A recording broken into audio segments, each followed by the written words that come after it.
ለኢትዮጵያ ወጣቶች ይጠቅማል የምለውን አንድ ሐሳብ ላካፍላችሁ። ይሄ ዝም ብዬ አይደለም። አንደኛ የራሴን የህይወት ተመክሮ እስከዛሬ ያለፍኩበትን አንዳንድ ነገሮች ከግምት ውስጥ በማስገባት ነው የምናገረው። በተግባር የተሞከረ ሐሳብ ነው የምነግራችሁ። ዝም ብሎ የሆነ ቁጭ ብዬ ብቻ የመጣልኝ አይዲያ አይደለም። በተግባር የማውቀውን እና ያለፍኩበትን ነው የምነግራችሁ። እና ዝም ብዬ ራሴንም ሳስብ ለምሳሌ ራሴን ዛሬ ያለውን ፈቃዱና እንበልና የዛሬ 10 ዓመት 15 ዓመት የነበረውን ፈቃዱ ጋር ሳስተያይ አሁን ብዙ ሰው ልዩነቱ የእድሜ ልዩነት ሊመስላችሁ ይችላል፣ ወይ ደግሞ የትምህርት ደረጃ ልዩነት ሊመስላችሁ ይችላል። አይደለም። ሌሎች ወጣቶችንም ስለማይ ማለት ነው። ከታች ያሉ በጣም ወጣት የሆኑ ልጆችን የማይበት አይን አለን። እኛ ምንድነው የተረዳሁት ነገር፣ ለምሳሌ አንድ ጥያቄ ብትጠይቁ አብዛኛውን በዙሪያችሁ ያለውን ሰው ወይም ራሳችሁን ብትጠይቁ ማለት ነው፣ ምንድነው አንድ ነገር በህይወትህ ማድረግ የምትፈልገው ወይ በህይወትሽ ማድረግ የምትፈልጊው የህይወቴ ግብ ነው ብለሽ የምትናገሪው ሌሎች በምን እንዲያውቁሽ ትፈልጊያለሽ ወይም ትፈልጋለህ የሚል ጥያቄ ሰውን ብትጠይቅ ወይም ብትጠይቂ ወይ ራስሽን ብትጠይቂ አብዛኛውን ሰው ለሁለት መክፈል ትችያለሽ።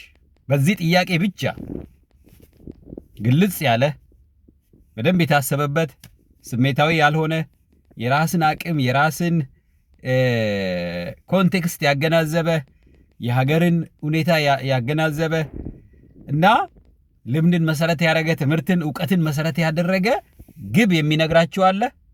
አብዛኛው ደግሞ ምናልባት ይህን ጥያቄ ብትጠይቁት እርግጠኛ አይደለሁም፣ አላውቅም፣ ለምን ጠየቅከኝ፣ እንዲህ አይነት ጥያቄ ይጠይቃል ወይ፣ የህይወት ግብ የሚባል ነገር አይገባኝም ሊልሽ ይችላል ማለት ነው። ስለዚህ ሰዎች ለዚህ ጥያቄ በሚመልሱት መልስ ለሁለት ከፍላቸዋለሁ። ግልጽ የሆነ መልስ ያላቸውና የሌላቸው።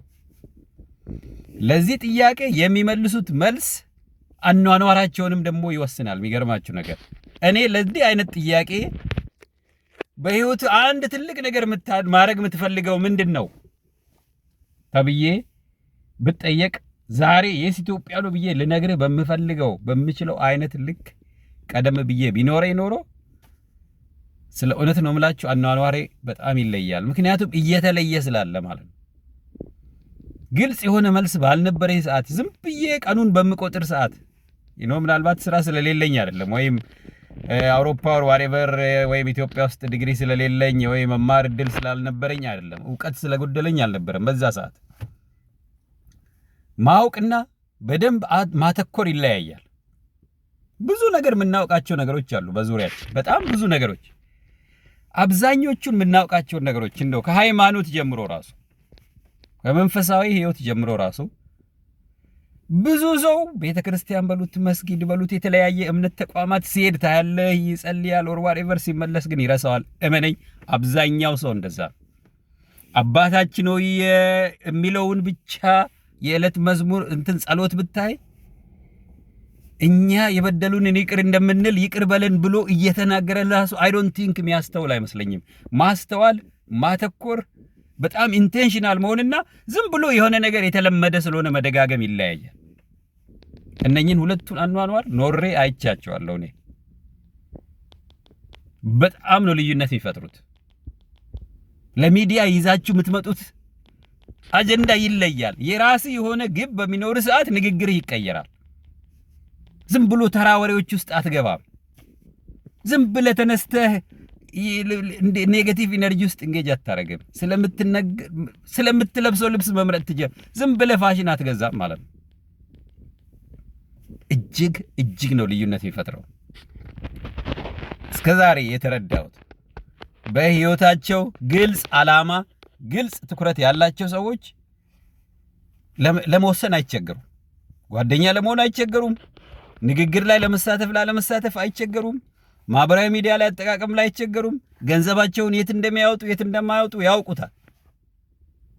በጣም አደገኛ ሰዎች ለራሳቸውም ህይወት በዙሪያም ላለው ሰው ግራም ያጋቡ ሰዎች ምን አይነት መሰልባቸው? የራሳቸውን ግልጽ ዳይሬክሽን የሌላቸው ሰዎች ማለት ነው። ምናልባት ፕሮፌሰር ሊሆን ይችላል እኮ ስታየው፣ ኦር በጣም ባለሀብት ሊሆን ይችላል፣ ኦር ሚሊዮነር ሊሆን ይችላል፣ ገንዘብ ያለው ማለት ነው። ምንድነው አንድ ነገር በህይወትህ ማድረግ የምትፈልገው የሚለውን ነገር ጠይቀኸው ከአንዳንድ የማይመልስ ከሆነ የሚያመነታ ከሆነ የምታመነታ ከሆነ እዛ ጋር ነው የሚጀምረው ግራ መጋባት። ያኔ ኦፍ ኮርስ በጅምላ ግር ከሚለው ቡድን ውስጥ ትሆናለህ ማለት ነው። የሆነ አጀንዳ ሲገኝ እሷን ታራግባለህ። ያቺ አጀንዳ ስታልፍ ቶፒክ የለህም። እንደገና አሁን የሆነ ጉዳይ ሲመጣ እሱን ታራግባለህ። ያ ቶፒክ ሲያልፍ አሁንም ዝም ትላለህ። አብዛኛው ሰው ይሄ ነው። ማጆሪቲው ሰው ማየው አንድ ጉዳይ ይሄ የሀገር ችግር ነው ብሎ ከያዘ እሷ ላይ አተኩሮ አይሰራም። ነገ ሃይማኖት ውስጥ ነው፣ ዛሬ ፖለቲካ ውስጥ ነው፣ ሌላ ጊዜ ፍልስፍና ነው፣ ሌላ ጊዜ ጾታ ጉዳይ ውስጥ ነው ያለው፣ ሌላ ጊዜ ሰብአዊ መብት ነው፣ ከዛ በኋላ ነጋዴ ነው። ከዛ በቃ ይሄንን ህይወት ኖሬዋለሁ። ኢትዮጵያ ወጣቶች አደራ አደራ፣ አንዴ ካመለጠ ድጋሜ የማይገኝ ነገር አንድ ጉዳይ አለ። እሱም ጊዜ ነው፣ እድሜ ነው፣ እድላችሁ እግዚአብሔር የሰጣችሁ ጤንነታችሁ ነው፣ በዙሪያችሁ ያሉ ሰዎች ናቸው።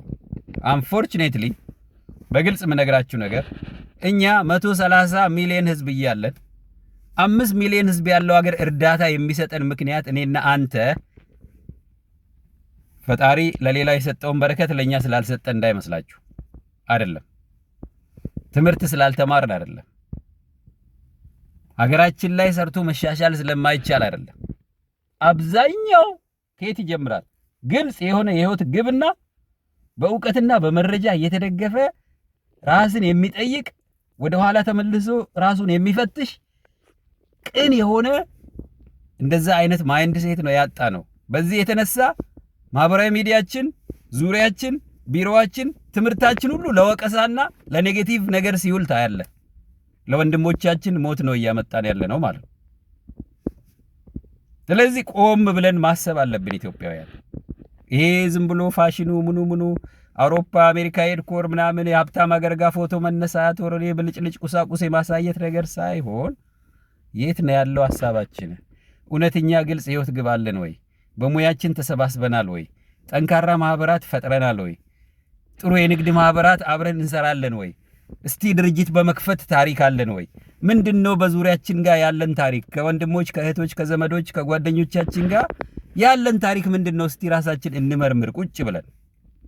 ከወንድምህ ከእህትህ አብረህ ከተማርከው ሰዎች ከዘመዶች ጋር ከጓደኞች ጋር ቢዝነስ ሰርተህ ታውቃለህ? በጎ አድራጎት ሰርተሃል? የእናትህን የአባትህን ስቶሪዎች ዶክመንት አድርገሃል? ብዙ ነገር መስራት የምንችላቸው ነገሮች እያሉ ሳንሰራ ከሞኝ ደጅ ሞፈር ይቆረጣል እንደሚባለው እኛ የሀገራችን የራሳችንን ትተን ጠፍተን ሰው ሀገር ላይም ቁጭ ብለን ራሱ ኢቭን የተሻሉ የሚባሉ ሀገራት ላይ ራሱ አንዳችን ሌላውን ከማድነቅ ከማበረታታት ይልቅ የአንዱን መውደቅ የአንዱን መጥፎ ጎን የአንዱን ደካማ ጎን እሱን ስንጠመጥም እሱን ስንደልስ ስንሰርዝ እድሜያችን ይሄዳል ማለት ነው። ኢትዮጵያ ወጣቶች ከልቤ ነው የነገርኳችሁ። ከራሴ ትንሽ ጊዜ የቆየውን ፈቃዱና ዛሬ ያለውን እያወዳደርኩ ነው የምነግራችሁ። ልብ ያለው ልብ ይበል። ሌሎቻችሁ እኔ ይሄንን ስናገር ምናልባት ስለ አፍንጫ፣ ስለ አይን፣ ስለ ጸጉር ምትጨነቁ አላችሁ እዚህ ቤት ውስጥ በየሚዲያው ማለት ነው። ሐሳብ ስትሰጠው መታለል ስለለመድክ ሐሳቡን ከማዳመጥ ይልቅ እዚህ ጋር ነጭ ጸጉር አለ፣ እዚህ ጋር አፍንጫው አጭር ነው ረጅም ነው፣ ወይ እዚህ ጋር ነጣ ብሏል፣ እዚህ ጋር ጠቁሯል፣ አቤት ይሄ ጸጉር፣ አቤት ይሄ ድምጽ፣ ተራ የሆነ ነገር ውስጥ ትገባለህ፣ ትታለላለህ። ብልጭልጭ ነገር ያታልልሃል። ዘመናዊ ባርነት ውስጥ ትኖራለህ ማለት ነው። የነቃ ሳትሆን ስትቀር አማኝም ብትሆን ትርጉም የለውም፣ ብትማርም ትርጉም የለውም፣ ዘመድ ብትሆንም ትርጉም የለውም፣ ጓደኝነትም ትርጉም የለውም። ለምን? ያነሰ ነገር አካባቢ ስለምትመላለስ ማለት ነው። አላማ ሲኖርህ ግን ለሌሎች መውደቅ ሳይሆን ለሌሎች መበርታት ምክንያት ትሆናለህ። ተራ ወሬ ውስጥ አትገባም። ዝም ብለህ ያናነሱ ነገሮች ላይ ሐሳቦች ላይ አትመላለስም ማለት ነው። የተሳሳትኩ እንግዲህ ያው እንደተለመደው ይቅርታችሁ አይለየኝ እና ከኢትዮጵያ ወጣቶችና ትምህርት ድጋፍ አገልግሎት ነው። እቺን ብራንድ ቲሸርት ደግሞ ገዝታችሁ መልበሳችሁን እንዳትረሱ። እጅግ አመሰግናለሁ።